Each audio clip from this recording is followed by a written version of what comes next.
Well, January was a crapshoot of a month, but let's talk about my books that I read in January. It feels like a strange Twilight Zone now that we're in the late February, but yeah, let's talk about all the books that I read in the month of January.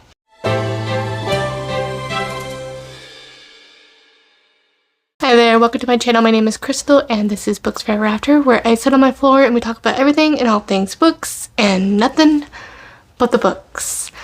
Okay, so we're just going to talk about the books that I read in January. I hate winter.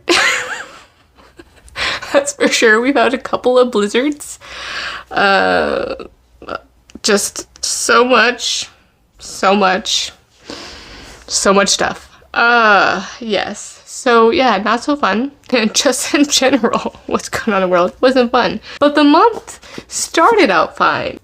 But I had so much more free time on my hands, but I did not get to read as much because of all that was going on. So we have 7 books to talk about in the month of January, and I finished only 6 of those. So 5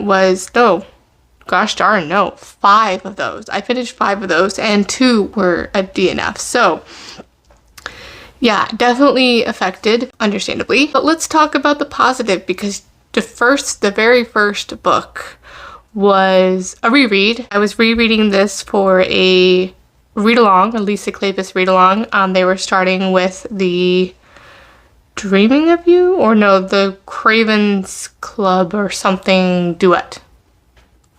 Gambler Cravens, I think is what it's called. There's 2 books, and this is the first one, and that is, apparently I can't.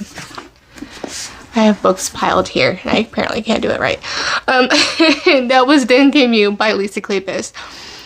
6-star favorite, which it's funny enough because this was a reread, as I said, but I read this so many years ago in high school. So coming back to it, I really enjoyed it. And as soon as I got to the Eve scene, if you know, I was like, oh yes, it's all coming back to me now. Thank you, Celine Dion. So yes, this was really good. And this is a really gorgeous cover that I found as well. And this follows Lily. She is a friend of Derek Craven, and you will see Derek Craven in the second book. That is his book. And she has a secret, and she has been very reckless. I would call her lovingly a hoyden. She kind of just flaunts all of her independence and things like that. So she is just doesn't want to be tied down for good reasons, that things that has happened. And she, like I said, is carrying a secret. And in comes Lord Alex Rayford, who is actually arranged marriage to be engaged to her sister. Now she's estranged from her family. There's some family drama and things like that for other reasons that has happened, why they were estranged, why she traveled, was that secret as well. And just because she's just like considered the black sheep of the family. And so this is very, what I liked about this is it has very the Viscount Who Loved Me vibes from the Bridgerton series. Just because that whole dynamic of it is her sister is engaged to him. They don't really have feelings for each other, her sister and this Alex guy. But there's also this weird, like, combative tension between them. It's almost playful, but not, because they just really headbutting together. And it's because that Alex has some history with his ex that had passed away. I would say ex, but his fiance at the time passed away, and Lily reminds him of so much of his fiance. She was very outdoorsy, riding on the horses and just very independent as well. And something that happened, he wouldn't able to keep her safe. That's just what he thinks because his guilt on it. And because of that, Lily presents that whole feelings again. With that said, he still can't deny his feelings, and they find a good balance throughout that for the book eventually and such like that. So the whole book is just him trying to tame her and she trying to just not wanting to fall in love because she's also very independent, but also she is desperate and there's other things that's going on to why she has that secret, and she wants to keep her independence. She doesn't want to get married because she has found that marriage just feels, especially in this time, just traps women into losing her independence. Any of her money gets lost, and because the husband owns it, then she doesn't have independence anymore, just on the whims of her husband. And what I found and I really enjoyed was there's a bit of shenanigans. There's a good balance of humor, emotional relationship, and also just the romance as well, the very swoony thing. There's definitely a bit of dubious consent for sure, and that is where Derek Craven kind of falls in as well. And what I loved that we found is that also you see hints of Derek's future book as well, but just that to Derek, Lily, they've always been best friends and things like that. And so people believe that her and Derek are actually together, that she's like his lover, but they're absolutely not. They're just platonic best friends, at least on her end. He actually secretly also had feelings for her, but he always kept himself very behind a wall, and that whole created a strange dynamic when Alice kind of enters this whole thing as well. And there is that, as I said, an Eve scene at the end, or midway through the book, that it was just iconic. Definitely a fashion moment that made a statement. But there is a lot of other discussions about this, of course, politically, just with women's independence, as well as how much men don't really like women who show their independence, especially during that time. Because when that situation had arose, they had something very... some of the nasty things came out a bit like that. So it was an interesting perspective on that as well. With that said, it was just so many shenanigans happening, emotional and heartwarming moments, and this will always be a 6-star, and I'm just so lucky to have a copy like this with this OG cover. And yeah, this is Lisa Kleypas. I mean, can really... It's just absolute perfection. And this makes me even more excited to continue on reading more of hers, but also the fact that she just announced that she has a new release happening in, I think, September. She has a historical fiction, but I heard it does have a subplot of romance, and I will put a picture of that because I think it has been, the picture's been released, the cover's been released. So excited for that. I'm just after January, that was like a little bit of a nice little pick me up of yay, she's like coming back. She is back. I know there's some apprehension about historical fiction in general, but I think it's going to be just more fleshed out is my hope, and I think she's still going to give us what we love of her writing is that romance part of it. I think she's just going to be able to really expand upon it more is my hope. So excited that Lisa Kleypas is back. I can't even believe I'm saying this. That is just, oh my gosh, that is such a bright light in a very dark tunnel that these past couple months have been. So yes, definitely so excited about that. Whew, I am talking up a storm. But the next one is a new release. This is We Who Will Die by Stasia Stark. This is my first book that I read by this author. It also has these really cool digitally sprayed edges, or what they're called. And this is a very Roman gladiator-esque with vampires and kind of gods kind of mixed in with this. So there's a lot going on this. I purchased this at the end. This was like my last actual book haul of 2025, which I didn't get at the time.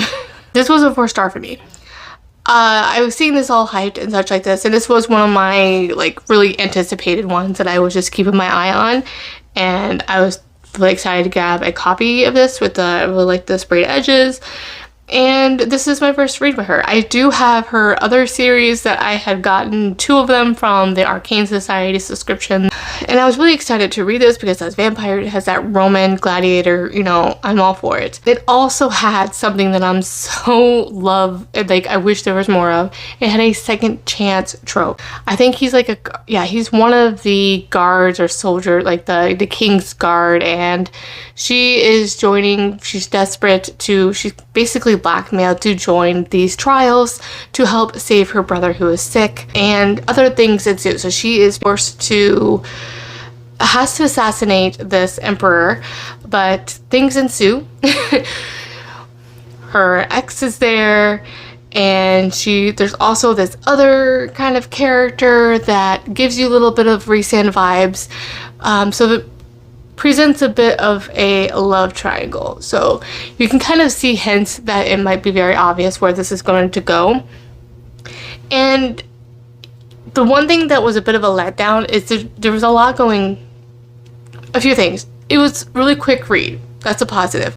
Enjoy that. It wasn't hard to read per se. However, the world building wasn't really developed, but also it was very, very confusing at the same time. And that's because there were so many different dynamics and aspects of the world that wasn't really explained to us, that there's all of these different kind of powers, but then also these different kind of vampires and humans and things and levels of that, and it was just too much going on. And then you also have the second chance romance as well.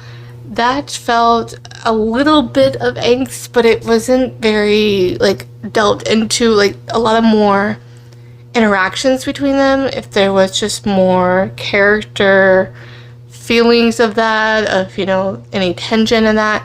So it felt very surface level and didn't really give me as much an investment as even them wanting to do that. So I don't know that's on purpose, because it's supposed to be, it was kind of sold as a second chance.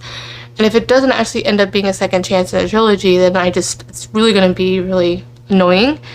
I would even settle for a white juice, to be honest, but I don't think that's going to happen here. And it's just because of the certain things, that dynamics of that relationship that happens when they do have the second chance, it's just not dragged on throughout the book. And that's kind of where I want my second chance to be dragged throughout, have a betrayal or whatever that is, but keep that tension, because then it doesn't really feel real, and it doesn't really feel like me feeling satisfied or anything like that. So a bit of a letdown. This one, I don't even know if I will continue on. Maybe I will. If I do continue on, whenever that will be, because it is traditionally published, and it might take 1.5 to 2 years, depending on timing with traditional publishing. And so at that time, if I do, I probably will just pick it up from the library, to be honest. So it's not exactly a book that I recommend purchasing. I recommend getting it from your library if you can. But otherwise, yeah, I would say really just pass. Even though it's 4-star, I would say it's not worth the purchasing of the book.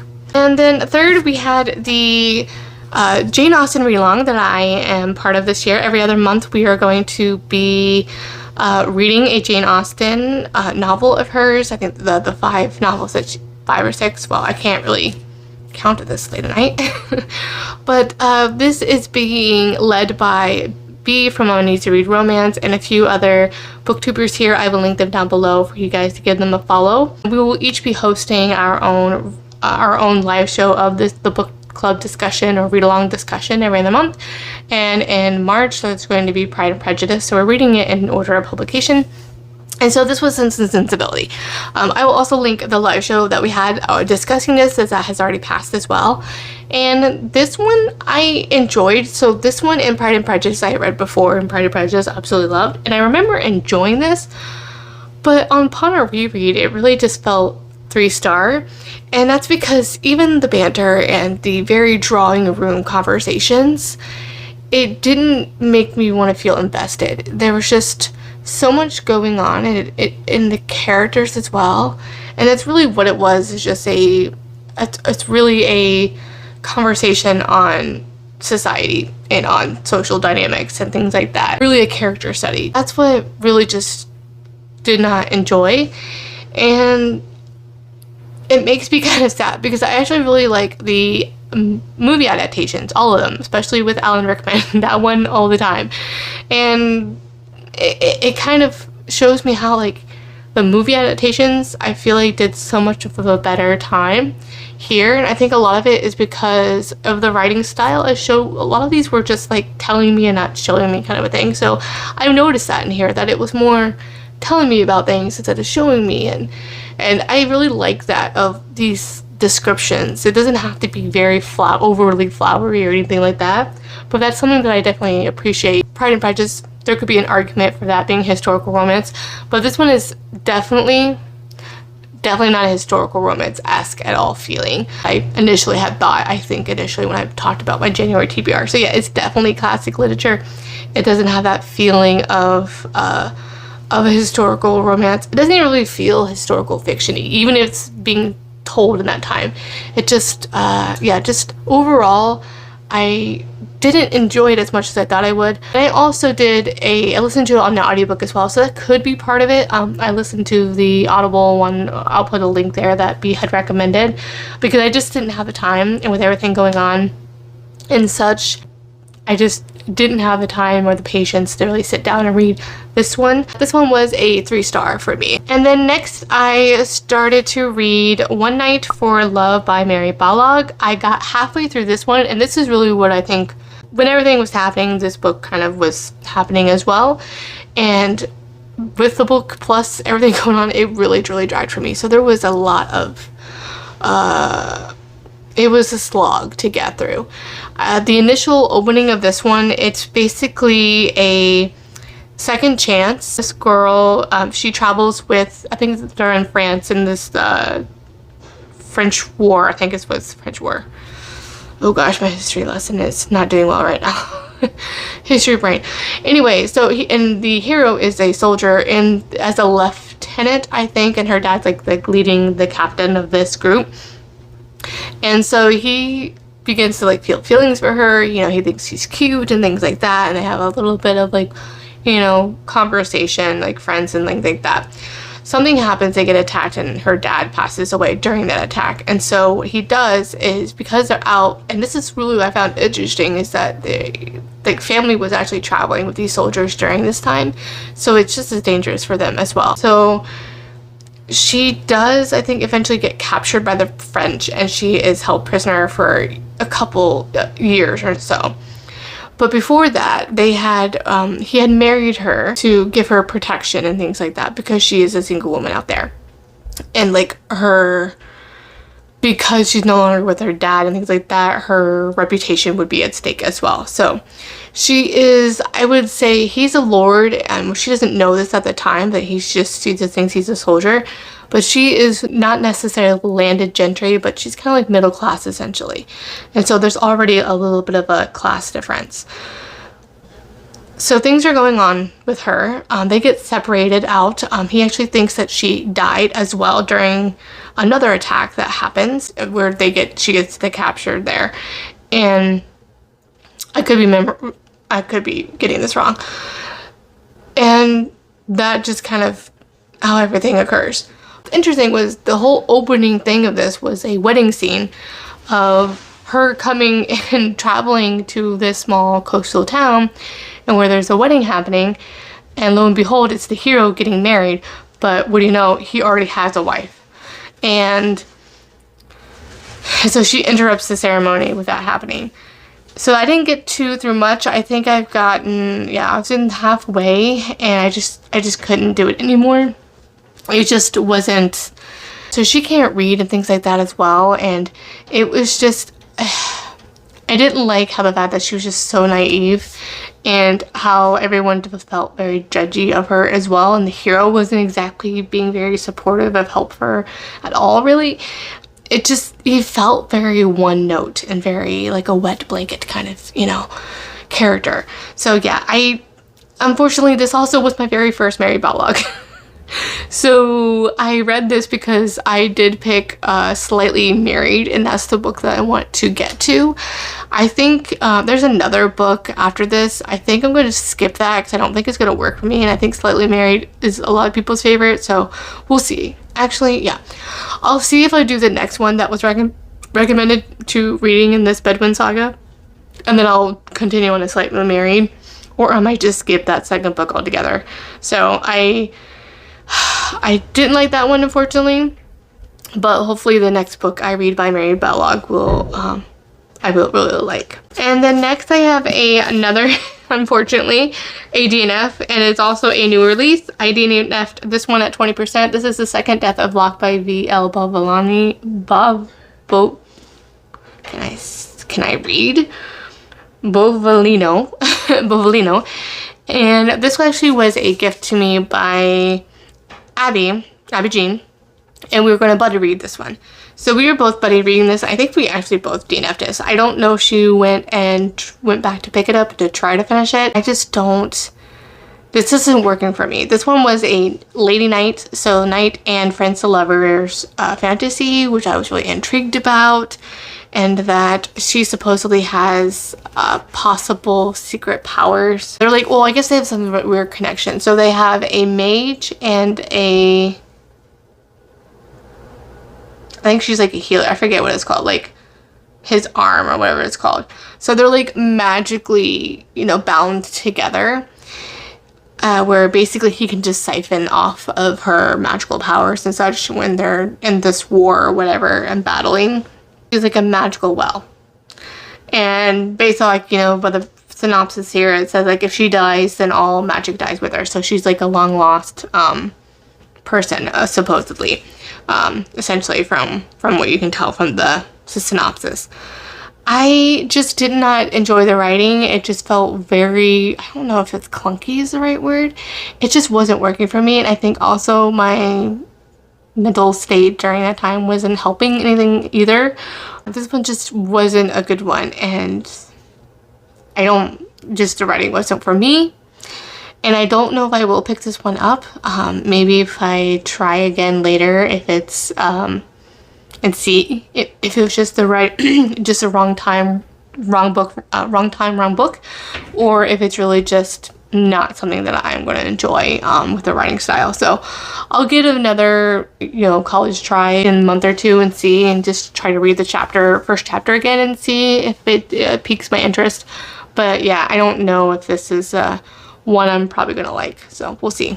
And then the next book is Kissed by the Gods by Caty Rogan. This is a book that we read for the Mood Reader Book Club. It's our first book of the month, and this was we actually had you guys pick. April picked a couple of them, and I kind of like saw which ones I was interested in. We couldn't really decide, so we had you guys pick and post a poll on her channel, and this was the chosen one that we did.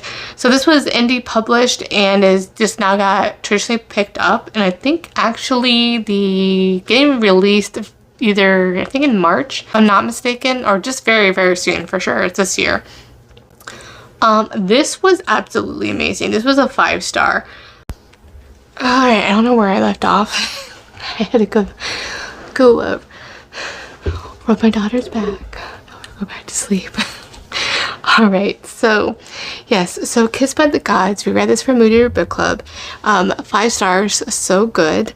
And this had, I will link the live show that we discussed with April there, so I won't delve too much into this, but it has like a scythe, is like a bonded weapon.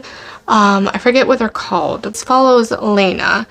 And so she is basically, her country has been oppressed by this like ruling class, and so they're forced to be like the men taken to go to the mining, but a lot of them die and such like that. Either they die being killed, being taken, or they're died and never to be heard from again. These mountains to mine for the source or whatever like that. This also is in a world of like these gods, I would say god touch like people, like I want to say they feel like Amazon, so where they're bonded to like a weapon. Her family, they farm on this wheat field, and so as they're doing that, her parents get taken, or her brother was trying to be getting taken, and so her mom and dad were murdered, and so they, you know, her power kind of erupts in that moment, and then she kills those guards. And then lo and behold, the hero comes and finds her because he has to go and, you know, kill her because apparently they heard about her. However, he discovers that she's also one of these godlike touched people with these powers and whatnot. So, which is unheard of for her people, because her people don't have magic, supposedly. So there's like a war also going on with another country and things like that. Now she's taken to this basically war academy that is essentially very Thorn, God of Thor, sorry. It's very God of Thor-like feeling there. And these people also have Pegasus type of characters that they can, horses or whatever they can bond to, which that was really fun. And so she's basically a female, like, godlike touch thing, surrounded by all these men, because supposedly men are the only ones that can be touched by gods and things like that, or kissed by the gods, as the title is suggesting. And his name is Riot.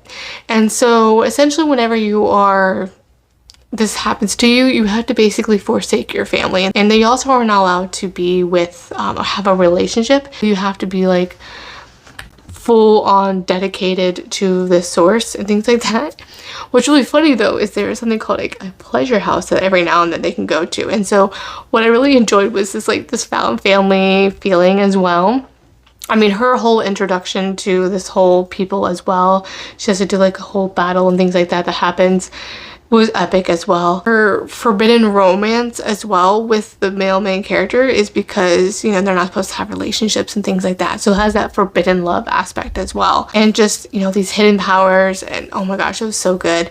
And I enjoyed it, but it was still a lot of trauma and a lot of emotional things, a lot of political parallels also as well, what was going on in the real world and here in the US. So it's kind of a bit of a 2-1 punch kind of feeling. But it was, oh my gosh, so good. The heroine is great. I just loved her. It had a great balance for me. Only there's like so much action and plot going on, and just the found family aspect, and then the romance as well, that it's one of those romances as well that I think is going to build throughout the series as well. So it's one of those that it's not completely, you know, fleshed out or completely resolved in the first book either. And it has one of my favorite things that happens in the first book of a fantasy romance as well. So I just really excited for book 2 now with that cliffhanger. So fun to read this book. It was just so fun because it was like something to keep my reality away kind of feeling, but also at times it was bringing reality in. It's a great way to like process it, I guess you could say.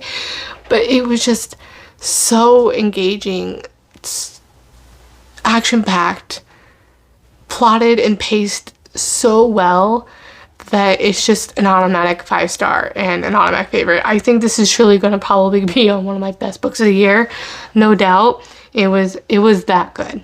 So I didn't really write much about this one in my notes, but I enjoyed this one.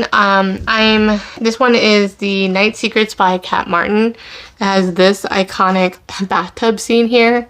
This was enjoyable. It's a good pirate romance. It's definitely had an epic feeling because so much happens in this whole book here, and it's pretty, I want to say, long for historical romance, or at least it felt long. Yeah, it's 342. It had so much going on with it. Yes, I enjoyed this immensely. It felt very epic. It's just definitely not a favorite of mine that I hoped it was going to be. I was just really annoyed on how long it took the hero to finally wake up and go back for the heroine, because they are separated at some point, because he just is called to the ocean. Is more, you know, that classic, his lover is the ocean, and they just have like a very, almost a soulmate connection. But even though it felt lackluster to me, because there was like no groveling or work done by the hero to prove that he loved her. We saw throughout this how much she was loving him and how much she felt for him.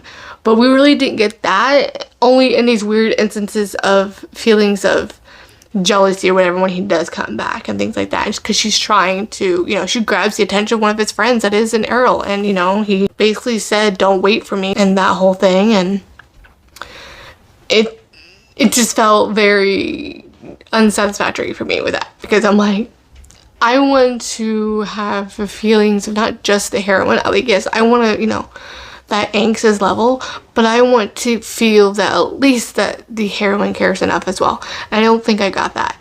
I just felt like she was just a second thought, and she wasn't just on top of his mind. Even though the author wrote that at times, I just didn't see it. I was told it, but I didn't see it in his actions or in his inner monologue and that whole thing. So it was like, wasn't to the level of her. So I don't think he ever really deserved her, to be honest. And this also has like a class difference as well, because I think he's like an earl and she is a tavern owner's daughter.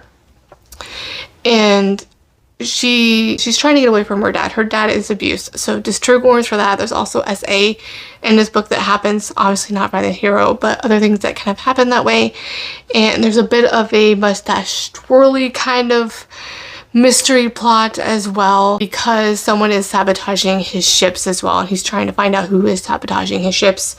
And that happens like throughout the book. You find this out. And yeah, and he also has something that he happens to him, and there's a caretaking kind of scene, and it had literally a whole saga in this book. So there's like such a lot of things happening. And I think that's also what was really frustrating is after she helped him, he basically just like, well, I'm just gonna do my thing that I'm always wanting. I don't care. And she loves him, so if you love something, let it go. But for me, it was just so frustrating that even something that momentous he didn't have a come to Jesus moment in that moment. It's like, no, I'm still gonna do this thing. So with that, Night Secrets, 4-star. I recommend. I definitely enjoyed it. It just definitely wasn't a favorite for me. All right, those are it. This is probably very long. This is gonna be very fun to edit this video because apparently I don't know how to talk. It's hard to remember books, guys, and that's why I'm starting to write better reviews so I can remember things. So I can go back and reference my Goodreads to refresh my memory, because yeah, this is kind of funny. Those are the 7 books that I read in January. Let me know, what is your favorite book that you read in January? Were you even able to read in January? I would like to know. As always, I'll have my links down below in the description box, including my Instagram, my Goodreads, and my bookish wish list. And don't forget to like and subscribe so you can see more videos from me. And I will see you guys in the next one. Bye.